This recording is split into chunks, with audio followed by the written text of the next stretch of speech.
Hello folks, welcome to Canal Channel. Today I'm gonna show you a few things you can check when your car is overheating and why it is overheating. And this simple steps you can check at home. And if you diagnose that the car needs to be taken to the mechanic, or you can find it by following these steps. But you can check it at home and see if you can find the reason why your car is overheating. And we'll show you a few steps you can follow to avoid getting charged a lot of money for something you can check at home. The overheating car can be for different reasons. It can be for a bad fans, a burn fuse, a bad relay, that the fans are not turning on. It could be a bad switch, a temperature switch that is not sending a signal to the fans to turn on. It could be a bad water pump or a bad thermostat, a bad radiator or clogged radiator, or not enough liquid or antifreeze on the system, so it can be cooled down in the engine that is sending the coolant to the radiator back and forth, so it's cooling down. So I'm going to show you the components and what to check that might be causing that. And an overheating system is not good for the engine, and as soon as we can catch it, the better, so that way we don't have a major problems on the engine. Before you start even taking stuff apart, you want to make sure that your coolant levels are all the way to that there's coolant in your radiator. Don't ever open this hot. You want to make sure that the car is cooled down before you open your cap on your radiator. You want to make sure there's liquid on it, and you can see the liquid that is clean. And also you want to make sure that the level on your faucet is all the way to the max. You don't want to have too low or too high either. You want to be in a level. So if that's good, then you know your system has the right amount of coolant. So if your reservoir is all the way to the max level on coolant, then you know that your system is not starving from liquid, so that's not causing the overheating on your car. So you got plenty of coolant to make the system not going to starvation mode. So you check your fluid, everything looks good on the liquid side. So you check your fuses to make sure none of these fuses are burned out. So that means that your fan should turn on because none of these fuses are burned. So you relate the diagram, you relate the fuse to the fan, one fuse 30 amp, and we verified that that fuse is not burned out. So if that fuse is not burned out, that means that the fan should be getting some power. So your liquid is up to the level and your fuses are not burned out, so we continue diagnosing the problem. So based on the manual of Toyota for a 93 Tercel, we go to our page of how to test a relay for the fan switch, and we find this page which explains that we test terminal using a multimeter. We check between terminals 1 and 2, and then check for continuity between terminals 3 and 4. And then here's a picture of how that looks: 1 and 2, and then 3 and 4. So then we go to a relay for this specific car, and the relay, that's it for the fan switch. And we find out that that's 1 and 2, 3 and 4. So we test between these two and these two. So turn on our multimeter to continuity. We test, there's continuity. And now we test our relay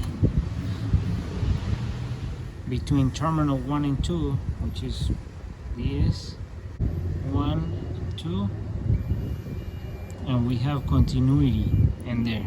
So that one is good. So we check 3 and 4, 4 and 3. So we have continuity as well. I can hear the noise. So we have found our relay is good for this specific car. So we put it back on. So another thing you can do, folks, is you get into your car and you can turn on the engine and let it idle and let it just sit and get temperature. It needs to reach the normal operation temperature. And when that happens, if the temperature keeps going up, we gotta wanna watch it and keep an eye on it. So the gauge is gonna tell us if it's getting hot or is or a normal temperature. So we're gonna wanna get it to normal temperature, and we wanna make sure that the fans turn on by themselves. When the temperature starts rising, we wanna make sure that those fans turn on by themselves, and then once they do their job, the temperature drops, they turn on by themselves. So we know while we can do it at home, and we do that on a controlled environment when we can be at home. Just let it idle, let it sit, let it do its job. You want to diagnose if those fans are turning on when the car is heating up, and then the fans turn on, the fans cool down the liquid or the radiator, and then hopefully that's not a problem. So then the fans turn off, turn on, turn off. So we're doing it on a controlled environment. So in case it starts overheating, you can just shut it off, and then you know that the fans are not doing their job. But if that's not the case, then you continue on. So we turn on our car, we let it idle, we let it reach temperatures, and then we verify that the fans have turned on when the car is at normal temperature. So the fans turn on and they turn off. So that's not a problem why it's overheating. So we continue. So then we let our car idle, and then we noticed that the temperature started rising and the fans never turn on. So, but the fuse are good, the relay is good, so but the fan never turn on. So we're gonna diagnose if the fan is bad or not with simple tools, not expensive tools, so we can verify that the fan turns on or doesn't turn on. To diagnose that this fan is turning on or on and off, we're gonna make sure we're gonna diagnose it, connecting it directly to the battery by using these wires with these little clamps. So we're gonna connect positive and negative, and we're gonna connect it directly to the fan to make sure that that fan turns on. So we're making sure that that fan is working, so we know maybe it's our switch on our block that is not giving the ground or is not doing its job, the temperature switch in the block. So now folks, what we do, this is our connector to our fan, and what we do is we're gonna disconnect it, and we end up with this connector like this. So now this is the fan body and this is the connector to it. So we're gonna connect two wires to it. So we'll connect one. Be careful not to touch them inside. That's why you put these protective pieces on them so they don't touch and they don't make a short. So now that we have those two, we're gonna connect our wires to the battery and see if that turns on. So we connect one to the positive and the other one to the negative. And remember, this is straight into the battery.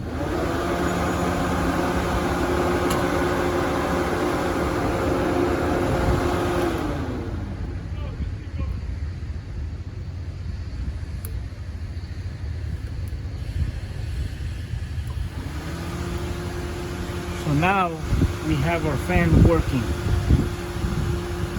We verify that our fan does turn on by connecting it directly to the battery. So providing power straight from the battery, bypassing the whole system, is turning on. So what's the next is that a switch that goes in the block that reads temperature, and it sends a signal to the relay, and that goes to the fuse and then into the fan. That switch is not sending signal, it's not working properly. So we're gonna check it and see if it is working or not working. So we're gonna check our sensor, temperature sensor that sends the signal to the fan so it turns on. And on this car is right behind this area. You can see that this is a distributor, our engine distributor, and it's located back here right below those two wires. We get those out of the way, and it's this guy right here. This is for a Toyota Tercel, and this is the switch, temperature switch that sends a signal so it turns on when a certain temperature is reached. So we disconnect it, and it's only one prong connector, so we're gonna put ground to it and see if it works when it's disconnected and when we connect ground, see the difference. We connect one of these wires to it, and then we go straight to the ground. That switch sends ground to the relay, so it's acting is one wire, one prong wire. So it's all it is doing closing or opening the relay from when it sends ground. We open our switch.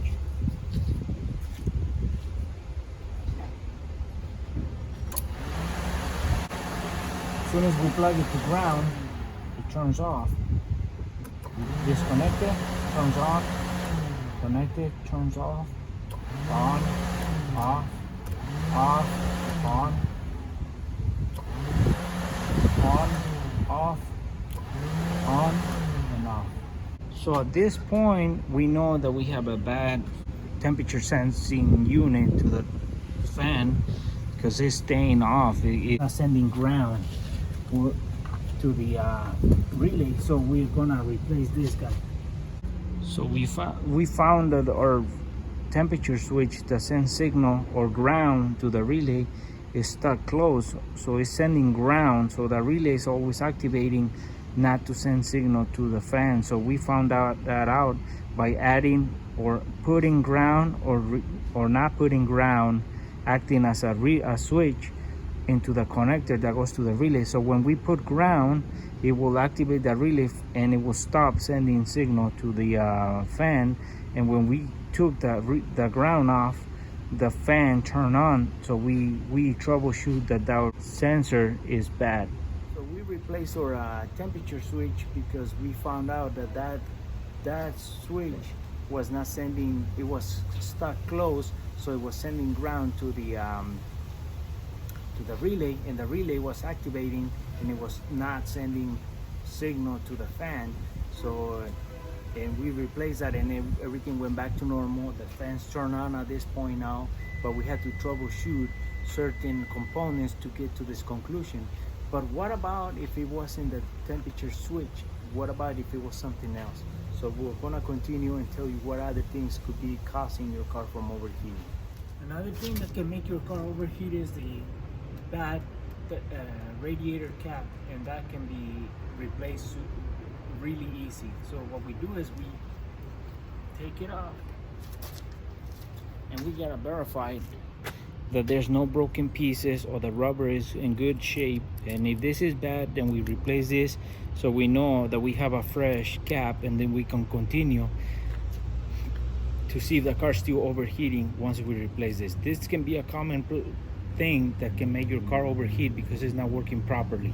Once we found out that this is the problem, we replace it. But if this is good, then we continue. Like I said, this is based for this car on how to test this cap, but sometimes it's cheaper just to buy the cap than buying the tool to test the pressure on the cap.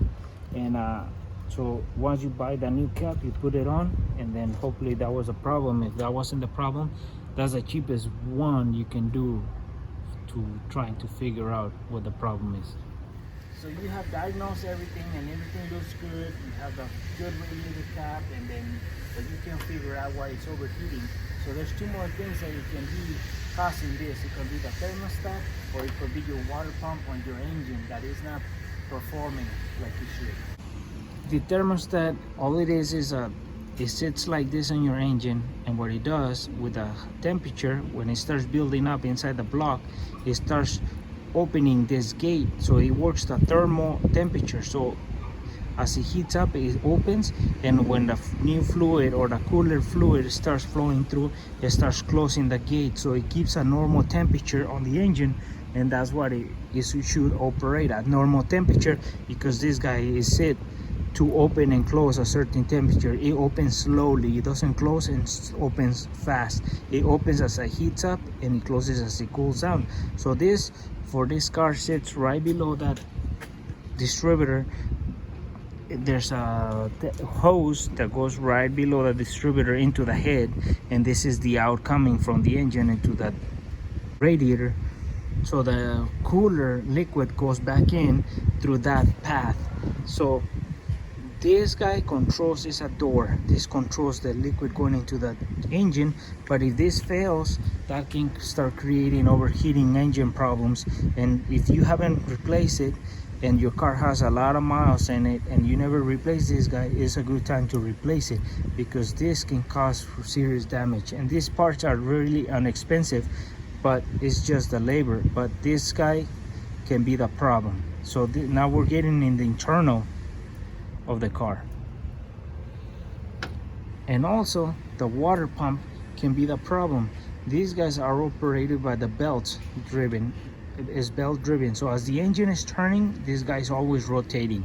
So this is the external part where the pulley will be bolted on, and this is the internal where it goes inside the engine where the liquid will be. And what this does, this circulates the liquid throughout the engine, so it's always moving around. So once the thermostat opens, this starts circulating the fluid from the inside the engine into the radiator. And once this guy closes, this still spinning, and this is what keeps your heater core going, getting hot. So once this guy goes bad or spilling water through the openings, is a good thing to replace. If your car has over 120,000 miles or 100,000 miles and you never replace this water pump, it's a good time to replace it. Replace the thermostat, replace the coolant, and hopefully that can get rid of the problem.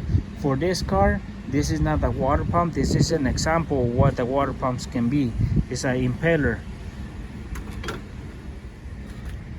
That's all it is, an impeller with a mechanical driven shaft, so it's always spinning as the engine is turned on. See, folks, one thing I can say is that if you're keeping that car for a long time and you're planning on not selling your car, I recommend you get your manual for your specific car, especially when it's made for that specific car and it comes from the dealer.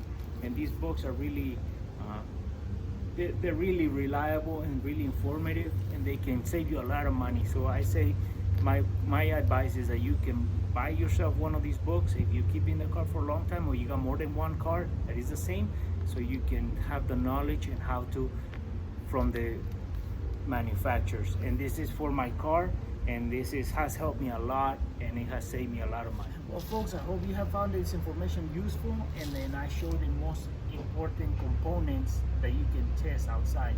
If the overheating continues, one thing I can say is that you can run your heater cord to the truck to help you cool down the engine as you're driving down, just to get you to a safe point.